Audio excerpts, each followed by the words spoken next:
Hi అండి. నమస్తే. Welcome to Priya's kitchen talks. ఇదొచ్చేసి వెడ్నెస్‌డే రోజున లంచ్ బాక్స్ వ్లాగ్ అండి. బాబుకి లంచ్ బాక్స్‌లోకి టొమాటో పులావ్ చేస్తున్నా. అందులోకి కొద్దిగా శనగలు వేస్తున్నానండి. శనగలు లైట్‌గా స్ప్రౌట్స్ కూడా వచ్చాయి. అయితే ఇక్కడ నేను ముందు రోజు రాత్రే శనగల్ని నానబెట్టాను ఒక 6 అవర్స్ పాటు. తర్వాత ఒక 2, 3 అవర్స్ మాత్రమే నేను తడి క్లాత్‌లో వేసేసి, ముడి వేసేసి పక్కన పెట్టేశాను. లైట్‌గా మొలకలు కూడా వచ్చాయి.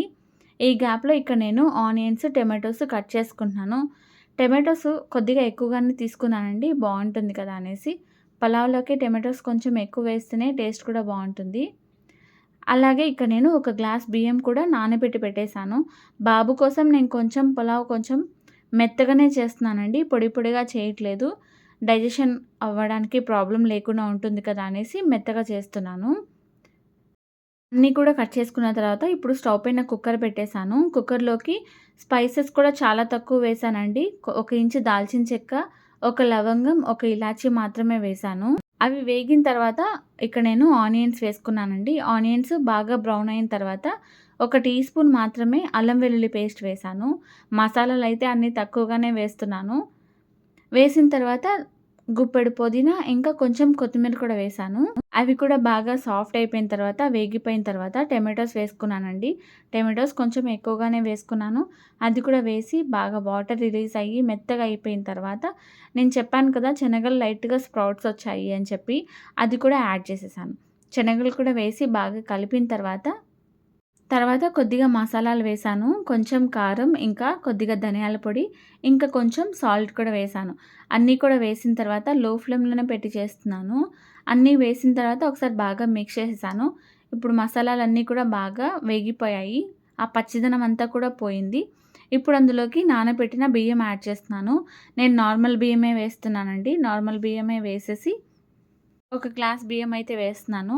ఒక గ్లాస్ బియ్యం వేసిన తర్వాత మళ్ళీ రైస్‌ని కూడా ఆ మసాలాలో బాగా కలుపుతున్నానండి. మసాలాలో కొంచెం బాగా కలిపితే ఆ మసాలా అంతా కూడా బియ్యంకి బాగా పడుతుంది కదా అనేసి ఒకసారి బాగా బియ్యం అంతా కూడా వేసి బాగా మిక్స్ చేసేసాను. ఒకసారి టెస్ట్ చేసుకోండి. టేస్ట్ చేయండి. ఉప్పు, కారం ఏదైనా తక్కువైతే కొంచెం యాడ్ చేసుకోవచ్చు.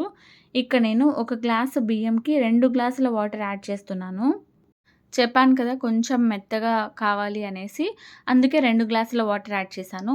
మీరు కొంచెం పొడి పొడిగా కావాలనుకుంటే హాఫ్ గ్లాస్ వాటర్ తగ్గిచ్చేసేయండి. ఒక గ్లాస్ బియ్యంకి 1.5 గ్లాస్ వాటర్ అయితే సరిపోతుంది. వేసిన తర్వాత ఒకసారి బాగా కలిపేసి జస్ట్ 2 విజిల్స్ వస్తే సరిపోతుంది. 2 విజిల్స్ వచ్చిన తర్వాత స్టవ్ ఆఫ్ చేసేసి ప్రెషర్ పోయిన తర్వాత సర్వ్ చేసేసుకోవడమే. సర్వ్ చేసుకునేటప్పుడు కొంచెం అడుగు నుంచి కలపండి. అడుగున మనకి కొంచెం మసాలా అనేది తక్కువుంటుంది. పైకొచ్చేస్తది. సో, ఒకసారి బాగా కలిపేసేసి సర్వ్ చేసేసుకోవడమే. నేనైతే బాగా మిక్స్ చేసేసాను. ఇంకా లంచ్ బాక్స్‌లోకైతే పెట్టేస్తున్నానండి. లంచ్ బాక్స్‌లోకి చాలా సింపుల్‌గా చేసుకోవచ్చు. టేస్ట్ కూడా చాలా బావుంటుంది. పిల్లలు కూడా ఈజీగా, ఇష్టంగా తింటారు. నేనైతే లంచ్ బాక్స్ ప్యాక్ చేసేస్తున్నాను. మీరు కూడా ఒకసారి ట్రై చేయండి. లంచ్ బాక్స్ ఖాళీగా వస్తది ఇంటికి. స్నాక్స్‌లోకైతే శనగుంటలు పెట్టేశాను. అది కూడా ఇంట్లో చేసినవే. చాలా టేస్టీగా ఉంటాయి. అంతే అండి ఈ వ్లాగ్. నచ్చితే లైక్ చేయండి. అంతే వ్లాగ్. బాయ్.